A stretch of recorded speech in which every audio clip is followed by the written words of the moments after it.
In this episode, we're going to be talking about money and how your relationship to it may be impacting your career today. You have all the tools you need to create financial freedom, access abundance, and way more wealth in your life. And this episode's going to tell you how. Let's do it. Hello, you are listening to the Love Your Life as a Performer podcast. I'm Kelly Youngman, and I am the life coach for performers. I help actors, singers, and dancers love themselves and their lives way more. So keep listening to learn how you can love your life both on and off the stage.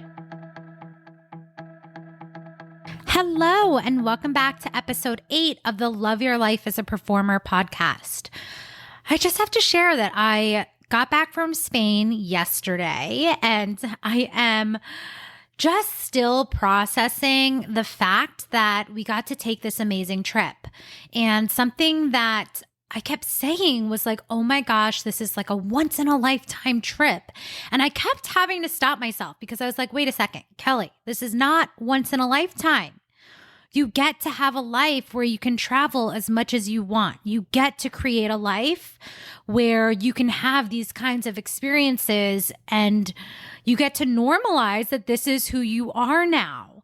And I just realized how much there was still this sort of like bumping up against my old self-concept of like those fancy vacations are for other people and not for you. And like how much my brain still wants to sometimes offer that, yeah, that's for other people or that this is like a rare occurrence. And I keep having to slow myself down and acknowledge that like, no, this is who I am. This is the life I'm building. And like, there are going to be lots of opportunities to have these incredible experiences that just surpass my wildest dreams. And I kept saying this to Steve, like, oh my gosh, this is not once in a lifetime. There's going to be so many lifetimes. And what I kept meaning to say was there's just going to be so many more opportunities for fun, amazing things that my brain just like can't even wrap itself around yet. And that's okay. So what I wanted to talk about for this episode was what it looks like to grow your belief and your money mindset. Because I realized like, again, so much of my work has been choosing to intentionally plant seeds of wealth and abundance and financial stability and security.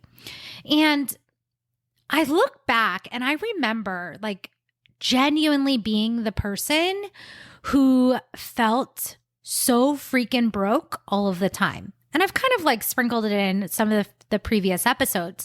But I grew up as one of 7 kids. And I wouldn't say that we were like, you know, poor or like didn't have what we needed by any means, but it was just like all of those same societal beliefs about like money doesn't grow on trees and like being rich is bad and like those people are like that because they're rich. And again, I don't think it's any fault of my parents or anyone's, right? But like we grow up with the societal beliefs and programming about what it means to have money, about the access that we have to money.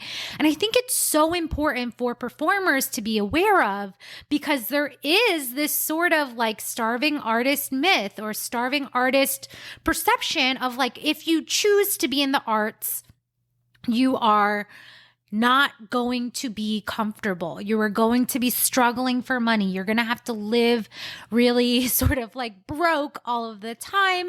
And I look back and I just know that that was a huge part of where I was, especially when I was in college.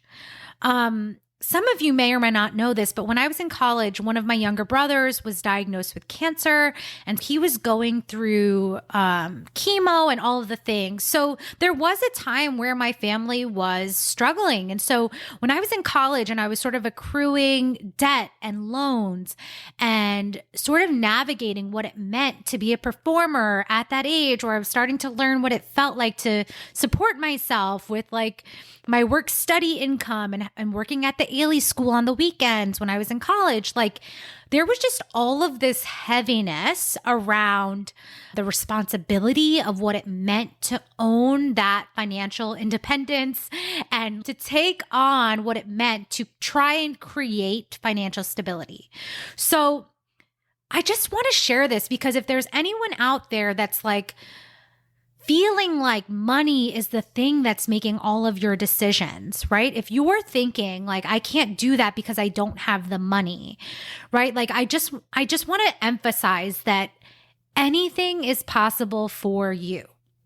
I kept thinking about this week for some reason, but it kept coming to my brain that back in the day, like on my way to Horton at like 8:30 in the morning, I would like stop at the deli and like buy a buttered roll. And I'd be like, okay, this has got to get me like through the day as long as possible. Like I was trying to buy like the cheapest freaking thing, like getting my dollar coffee from the bodega and just like really not fueling myself with love already out of this sense of scarcity and also like body thoughts, all of that, right?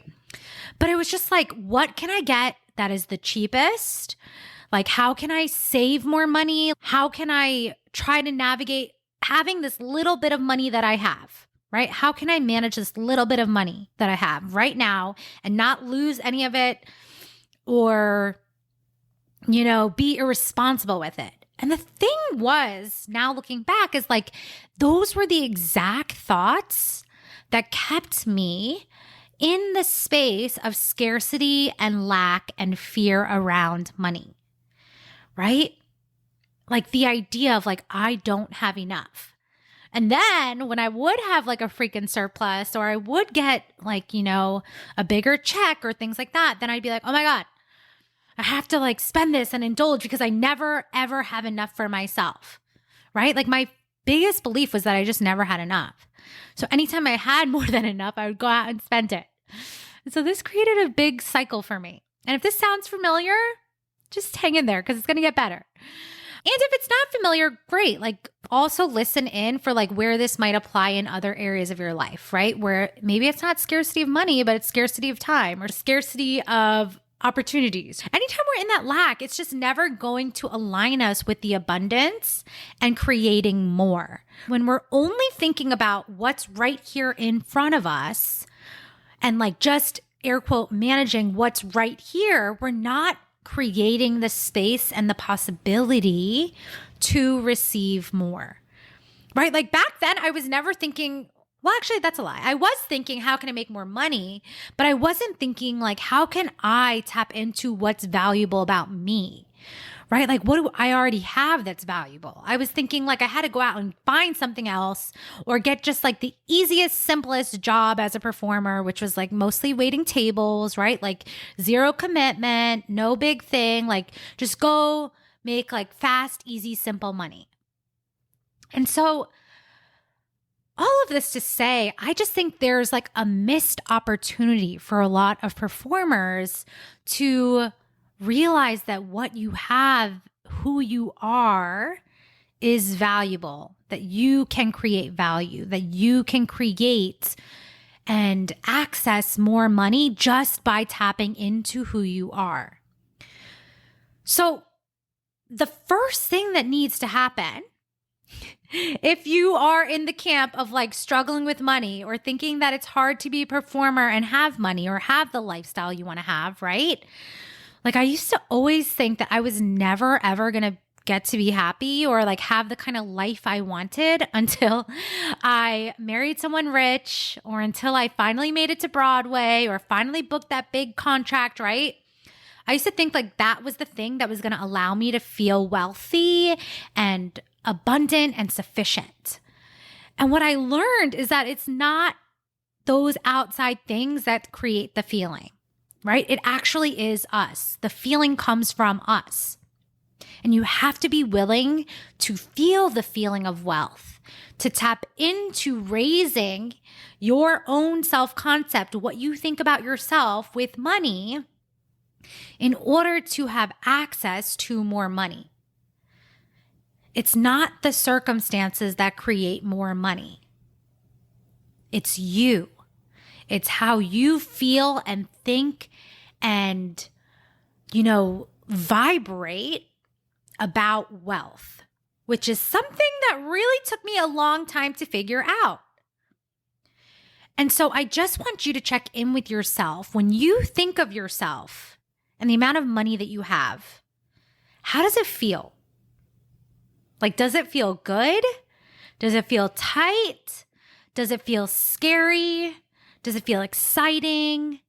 Like, how does that feel for you? And the thing is, whatever amount of money you think it is, right? Like I used to say, if I could just have like $10,000, that would be so amazing. Like my brain couldn't fathom having $10,000 in my account, right? Like it was like, oh gosh, like I would just feel so much better if I could just have $1,000, right? But like whatever was in my account, $300, $50, like I've been in the negatives, and like I would just be so freaking scared and tight. And then I've also had the experience where my account has been in the negative and had like zero emotional reaction. And to me, that's honestly where the emotional financial freedom is. When money isn't the thing that's creating how you feel about yourself, your life, or your money. Now, here's the thing. You can have lots and lots and lots of money and still have thoughts that it's not enough. You can have like a little money and feel very, very grateful, right? Like it all comes back to how important your thoughts are when you're thinking about yourself and your money. So what I want to offer is like, again, think about how you feel about money right now. And also, what is the number that you currently associate with yourself? Like, what is the air quote annual salary and income that you associate with yourself right now? Maybe it's $30K. Maybe it's $50K. Maybe the idea of making like $100K in a year feels like wild to you, right? You're like, holy shit, if I made $100K, that would feel crazy, right? And I'll just share that right now, I'm in the process of believing that I am a person who makes $500K a year, right? And I just remember like when I realized that people could make $200,000 as a coach, I was like, what? That's possible? What? Like I could do that? Right? And like over the course of a few years, now I'm like growing my self-concept to believe that I can be someone who makes $500K a year, right? As a performer and as a coach combined, because again, like they're all part of who I am. But I can be a $500K earner. What happens in your brain when you let yourself believe, like, I could make $500K a year? Does it feel like totally wild? Does it feel like a fantasy? Just interesting to notice and observe and witness what's happening in your brain. Okay. So all of this to say, like, I have been on a freaking journey with my money and my money mindset. And I want to just, again, reiterate that it starts with your thoughts. It starts with how you are thinking and feeling about yourself with money. So this is the part of the podcast where you're like, okay, Kelly, great. This is all amazing. But like, what do I do? Here's what you're going to do. No matter where you are with your money, I want you to just start noticing the thoughts that you think about money. Right? Are your thoughts about money like, money is like the worst thing in the world? Or are you thinking like money loves me and I love money? Like I love money. And it's so great when I have it and I appreciate it and I love it and I, take care of it. Or is it like, oh my God, money is just like the bane of bane? Is it bane or vein? Money is just the worst thing in the world. It's the bane of my existence. I don't know if I said that right, but that's okay. But so you just want to start noticing, what are your thoughts about money? What are your thoughts about having the life you want to have while being a performer? Are you telling yourself that you're going to be in financial struggle for the rest of your life? Or that it's going to be too hard to be a performer because you can't afford to live? Or that you'll never be able to afford rent? Just notice if you're telling yourself like, oh my God, it would be so nice if I could have that, but I can't because I'm being a performer, because I'm choosing to pursue acting, singing, or dancing. Because I'm choosing to be a performer, I cannot have the life that I want. And if that's you, I just want to say, like, I totally get it and I love you and I've been there. And it's up to you to start changing your thoughts about money. It's up to you to start seeing how money is a tool, how money is just energy, and that money gets to be a resource that you literally you have access to right now, right? The sooner you start believing this, the sooner you can start tapping into ways that feel good to make money, to receive money, to become a magnet for money. And the reason why this is so important for performers is because, again, I think that so many performers stop themselves from doing things or making investments that can serve them just because they don't want to spend the money. And I get this. Again, this used to be me. I used to say, like, oh my God, I can't afford to go to class. I just don't have the money. I can't afford it. And I would tell myself over and over and over that I just couldn't afford my life. I couldn't afford being a performer. I couldn't perform the resources I needed. And it wasn't until I started shifting my thoughts that I was like, wait a second. I am willing to figure out how I can budget $20 in a week to go take a class. Like taking a voice lesson once a month, even if it means I'm spending $100 or more, is like so freaking worth it to me. Why is that experience worth more than the money that I'm spending, right? And this is where it's like, we're going to talk about this more too, but it's like really like, what is the difference between spending and investing? And like when I invest in myself as a performer, right? If I pay $500 to take a course, like I remember earlier this year, or maybe it was even the end of last year, I had signed up for Galen Hook's intensive. And I remember thinking like, ooh, this is expensive, but it was like fun kind of expensive. I was like, ooh, this is like a really big investment in myself and my career. Like this is going to be so valuable. This is really going to serve me as an artist, right? And again, it's taken me a little while to get to these thoughts, but just know that they're available, right? You could choose to think that every dollar you spend will come back to you 10 times. You could choose to believe that it's easy for you to make money and that you are a money magnet and money comes from everywhere, unexpected places, right? So I just want you to start being aware of what your thoughts are and like, what would it look like for you to believe that every time you invest in something, whether it's LaDuca's, new pointe shoes, taking a dance class, getting on the bus and paying for the bus ticket to get to dance class or the train, right? Like I remember I used to have so much drama when I was living in New Jersey. Like I would totally go take class, but it's going to be so expensive because I have to pay for the train and the class. And it's just like, it's not going to be worth it, right? So I would stop myself from even making those investments before I even did it. Or the same thing with auditions. It's like, I would totally go to that audition, but it's going to cost me time and money to go to this audition, right? It's like your brain focusing on the loss instead of what it's gaining, instead of what it means to really invest your time, money, and energy into being a performer, right? And so the last thing I'll just share is that before I booked Anastasia, I had a final callback. Or even, no, that's a lie. I had an appointment and I remember just thinking like, ooh, this is something I really want. And I really believe that I am perfect for this show, right? I went all in. I was like, what do I need to do to make sure that I am as ready and prepared as possible for this audition? At the time, I had not been doing pointe.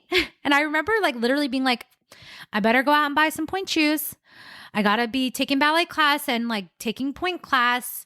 And I remember thinking like, if I book this show, I'm going to need to know exactly what pointe shoes that I want the wardrobe costumes to be able to order for me. So I need to figure out what shoes work for my feet, right? So even just being willing to take the time to go have a fitting and figure that out ahead of time, I was willing to invest because I was tied to the belief that it was possible. I booked so many voice coachings, voice lessons, and I just remember like really thinking like, what would it look like if I went all in? And I have to be honest, At the time, I had been on tour with The King and I, but I still hadn't quite learned how to have money because I wasn't believing I was a person that had money yet. Even though I had been on Broadway, been on a national tour, I still was kind of like in this place of like, air quote, I don't know how to manage money. I don't know how to be a person that has money, right? So just notice if your brain is telling you, oh, it'll be so much easier to like deal with money once I have it. Like you still have to do the work of the thoughts and managing your mind around money to be a person that has money. But anyways, like at the time, even though I had been working and like having these high paying jobs, I didn't actually have money. So I remember when this audition was happening, I was like, shit, I'm going to have to put this on my credit card. I'm just going to put it on my credit card, right? And being willing to even take on debt to invest in this opportunity, to invest in this next career goal, right? And so at the end of it, I think I had spent over $400 on this one audition. And a lot of people would have said, like, that's crazy. That's wild. I'm not doing that. But you know what happened? I freaking booked the show because I was more prepared than I had ever been going into that room with the belief that it was possible for me to book this show, right? And I just think back and I'm so proud of myself for doing the work around my money beliefs, even though I still had some work to go, right? Like I still was figuring out and navigating how to be a person with money, right? But like, I'm so grateful to myself that I was willing to spend it, that I wasn't looking at the loss of the money and preventing myself from investing in that next thing, right? From being willing to spend it knowing it was coming back to me, right? It's like, what would it look like if you weren't deciding what you can do or can't do or what's possible based on money? And if you weren't afraid to lose it? Because the truth is money comes and goes. It's always available and you can always make more of it, right? But where are you right now, maybe stopping yourself from investing in a class or a lesson or literally anything that would serve you in your career as a performer? And what would it look like if you were believing that you had access to even more wealth and abundance than you even know is possible? It is 100% been my experience that when I am vibrating full of wealth, right? And nothing in your circumstances needs to change to do that. You can just start feeling and finding the ways that you have enough, right? And when you're showing your brain over and over and over again, I always have what I need, you're going to feel safer and different within yourself. And you're going to start building trust with yourself to spend money. Because yeah, what would have been different if I hadn't gone all in? What would have been different if I hadn't been willing to spend that $400? Who knows? The outcome might have been very, very different. I might not have booked my second Broadway show, right? If I was like, ooh, I got to just use what I have, these old point shoes from like 10 years ago. I don't know, that's an exaggeration, but right? Like, or I don't want to spend the time. I can't take the time to go have this point shoe fitting. I can't spend the money on this voice lesson because I just don't have it, right?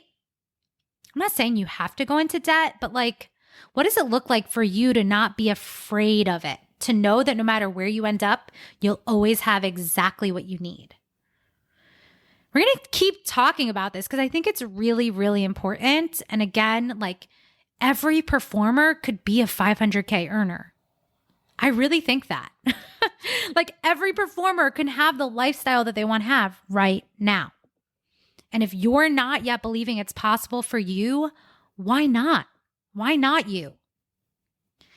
And this is one of the things that I really work intensely with my clients on is like choosing to believe they can have the life they want to live, which a lot of times includes improving and changing what they're feeling and thinking about themselves when it comes to money and having the life they want to live.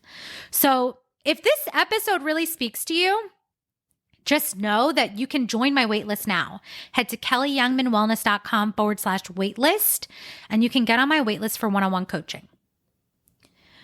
But just know that, again, all of this starts with you and your thoughts and what you're believing about yourself as a performer. So just start there. Start practicing and thinking thoughts that include financial stability, financial wealth, financial freedom for you in your life as an actor, singer, or dancer. Okay, I will meet you back here next week for another episode. I hope you enjoyed today's episode, and if you did, make sure to share it with a friend who is also an actor, singer, or dancer. You can also help spread the word by leaving us a review wherever you listen to podcasts in order to help people find this resource.